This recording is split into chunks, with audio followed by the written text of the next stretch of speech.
नासिन breaking news से अवांखे update कंदा हलियूं। कोयटा जे हज़ारगंज वारे इलाइक़े में घर अंदर गैस लीक थियण सबब धमाको थियो आहे। धमाके जे नतीजे में 22 वरियनि जो अब्दुल्ला काकड़ मारिजी वियो आहे।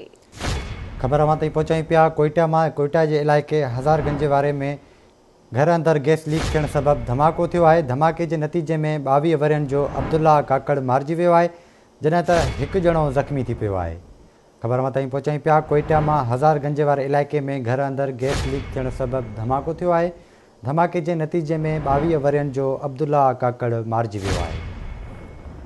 ब्रेकिंग न्यूज़ से अवांखे अपडेट कंदा हलूं त कोयटा जे इलाइक़े में घर अंदर गैस लीक थियण सबब धमाको थियो आहे। वधी ॻाल्हि ॿोल कंदासीं आज़ाद बलोच सां। जी आज़ाद, कहिड़ा अपडेट्स आहिनि?